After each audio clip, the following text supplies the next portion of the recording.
I've never sat in the middle, stood in the middle of a basketball court.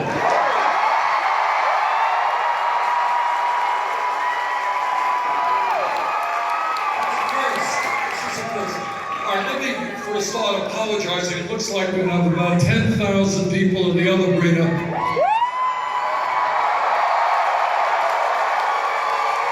Sorry we couldn't get everybody in, but thanks so much for coming out.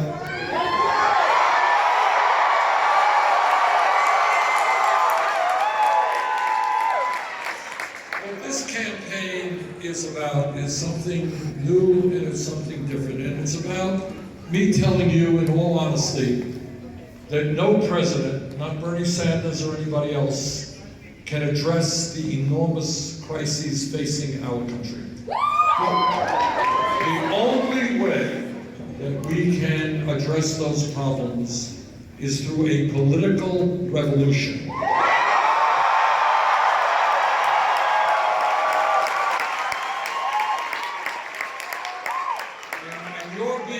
Tonight in such incredible numbers is part of making that revolution. The revolution is not hard to understand. It is that in a democratic society, all of us should have the right to determine the future of this country.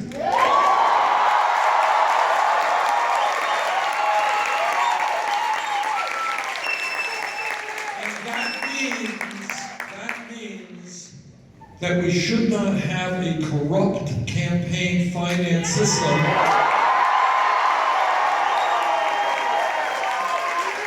which allows billionaires to buy elections. That's not democracy.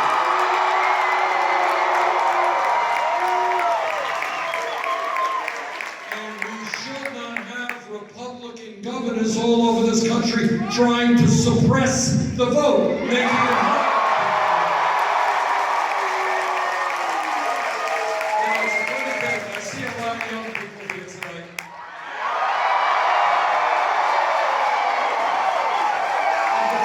Campaign began, a lot of these experts and the pundits, these, chatting heads on television, they're saying, young people, they're busy with their video games. They're not really interested in being involved in politics or government. But what you understand, in the deeper sense, is you are the future of this country, and you're going to help determine that future.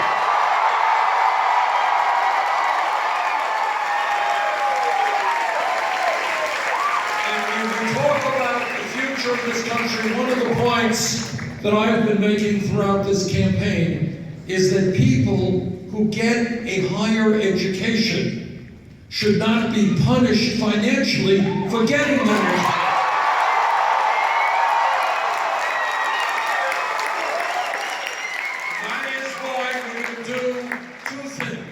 Number one, we are going to make public colleges and universities tuition free. And number two, we're going to allow those people who have student debt to refinance that debt at the lowest interest rate.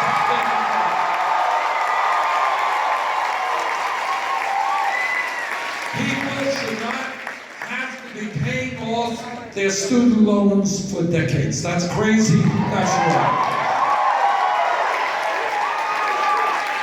And the other thing that we're going to do is end a rigged economy in which ordinary people are working longer hours for lower wages, and almost all new income and wealth is going to the top 1%.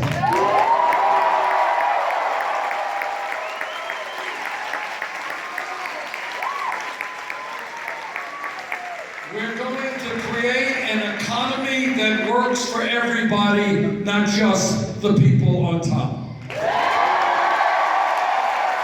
And what that means, among other things, is raising the minimum wage to $15 an hour.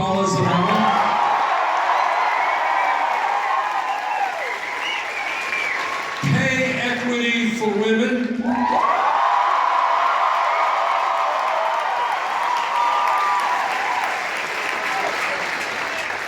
changing our disastrous trade policies that have cost us millions of jobs. I was in Flint, Michigan 5 or 6 weeks ago, and what I saw there and what I heard there was almost hard for me to comprehend that it's happening in the United States of America in 2016, where children are being poisoned with lead in the water. That cannot and must not be allowed to happen in America.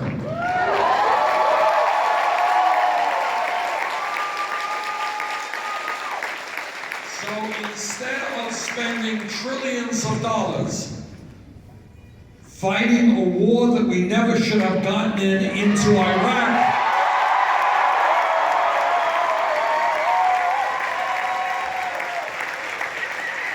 we're going to start rebuilding the inner cities of America and our crumbling infrastructure.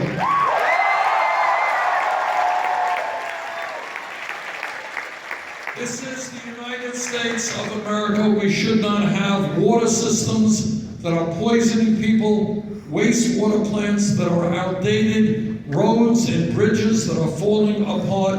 Let's rebuild those and create 13 million jobs.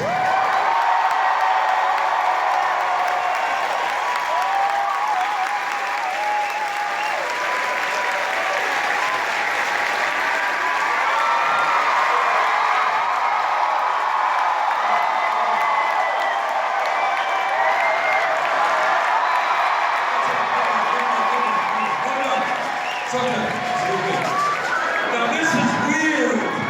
This is very weird.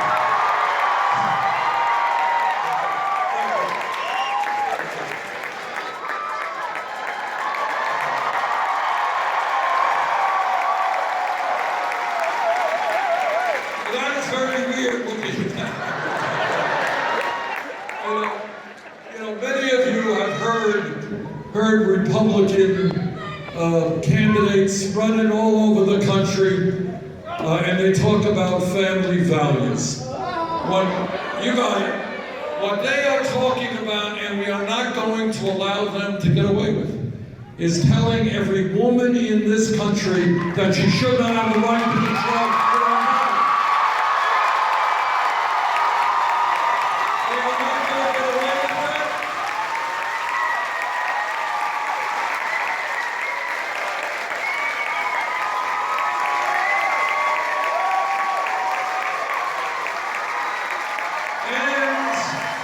And they're not going to get away with telling our gay brothers and sisters they can't get married.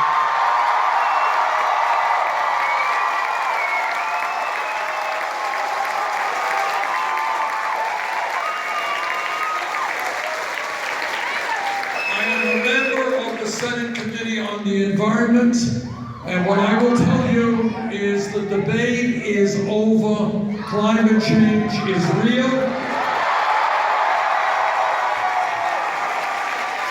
It is caused by human activity, and if we do not very aggressively transform our energy system away from fossil fuel, this country and this planet are going to be in very, very serious trouble.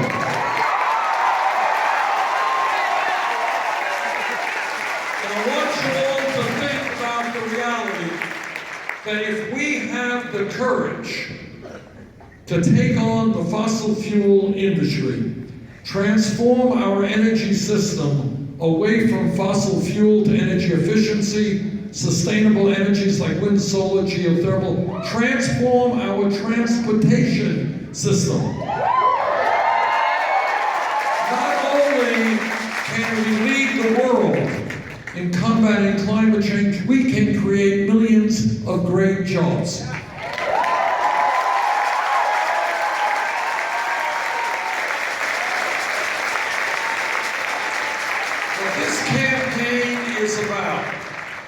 Is asking each and every one of you to think outside of the box, not accept the status quo as something that has to go on indefinitely.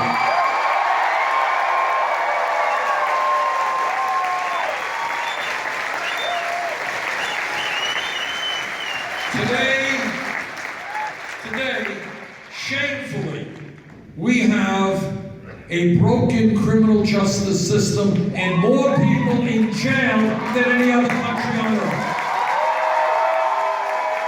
That does not have to be.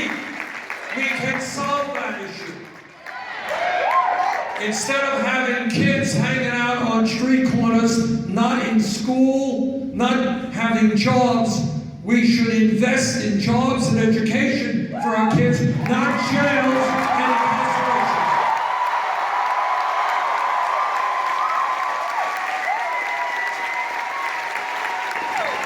This is not a radical idea. We're spending $80 billion a year to lock people up. Take a fraction of that money, invest in our young people, get them decent jobs.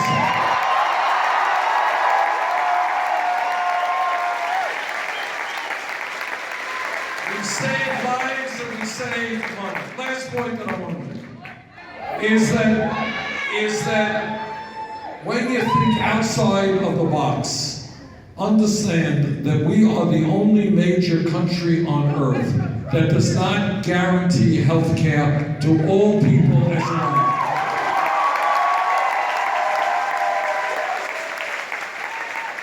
Every European country does it, Canada does it, we don't.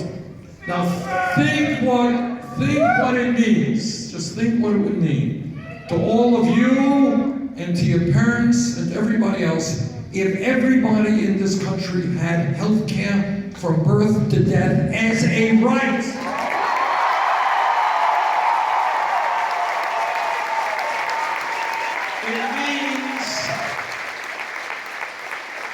It means you don't have to stay at a job you don't want to be in just because it has a good health program.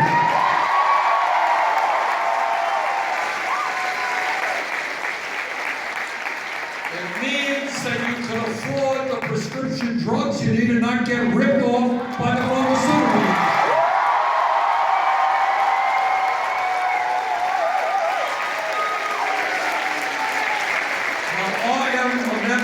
Senate committee that helped write the Affordable Care Act, and the Affordable Care Act under President Obama has done some very good things.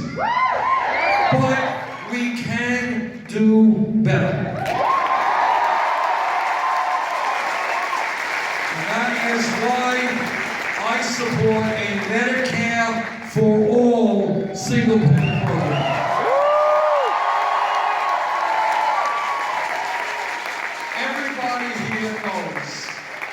Everybody here knows that real change in this country never has taken place from the top on down. It's always from the bottom line.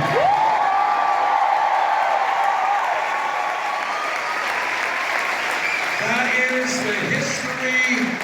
That's the history of the trade union movement. It's the history of the civil rights movement. It's the history of the women's movement. It's the history of the gay rights movement. That's how change takes place. Let me give you one example to make the point. If we were here 5 years ago, and somebody would jump up and say, you know, Bernie, I think this federal $7.25 an hour minimum wage is a starvation wage. We've got to raise it to, say, 15 bucks an hour. Now, 5 years ago, the person standing next to that guy would have said, $15 an hour? You're nuts. You want to more than double the minimum wage. You're thinking too radically. You're thinking too big. It can't happen. But you know what happened? Workers in the fast food industry, workers at McDonald's, Burger King, Wendy's, went out on strike.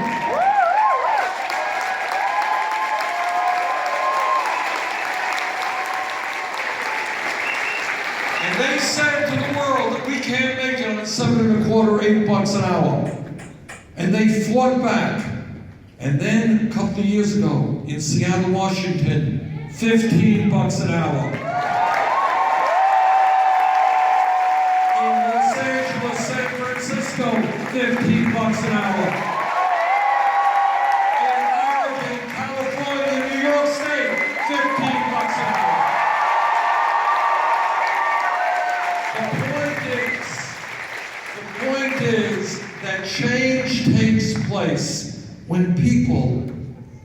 stand together and say the status quo is not working, it has got to change. And we are at that moment in history. We're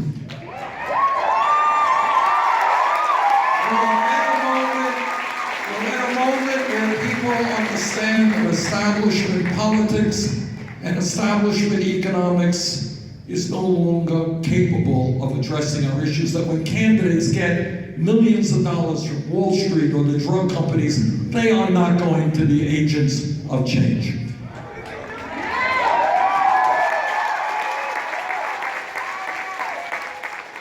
What this campaign is about is bringing millions and millions of people together. Many working class people who have given up on the political process. Many young people who have not been involved in the political process.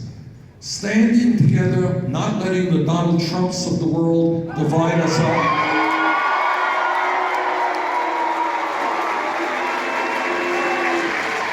And when we stand together, and when we have a vision, and when we are prepared to exercise our responsibilities and rights in a democratic society, every person in this arena is a powerful person if you choose to exercise that power.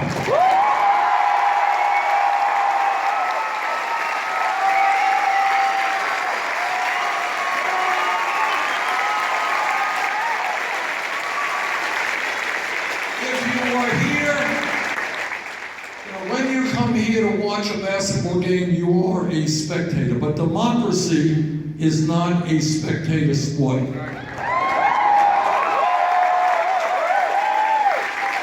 We can shape the future. We can create a better America. And we can do it if we get involved and if we stand together. Now, there's a primary coming up here.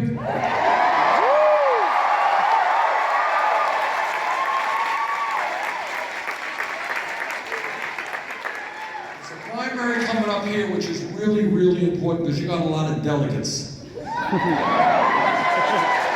I hope we can win a lot of those delegates.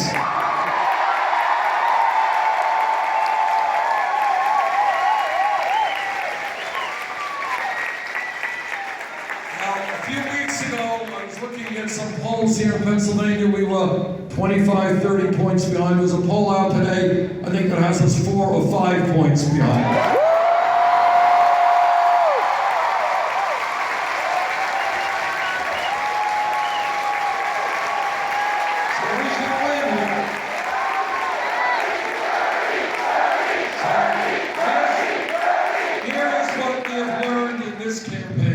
When there is a large voter turnout, there was a large voter turnout in Wisconsin yesterday, we won that. When there are large voter turnouts, we usually win. When there are low voter turnouts, we don't do well. So on April 26th, you got a big primary here. Please, not only come out to vote, but bring your aunts and your uncles and your friends and your co-workers.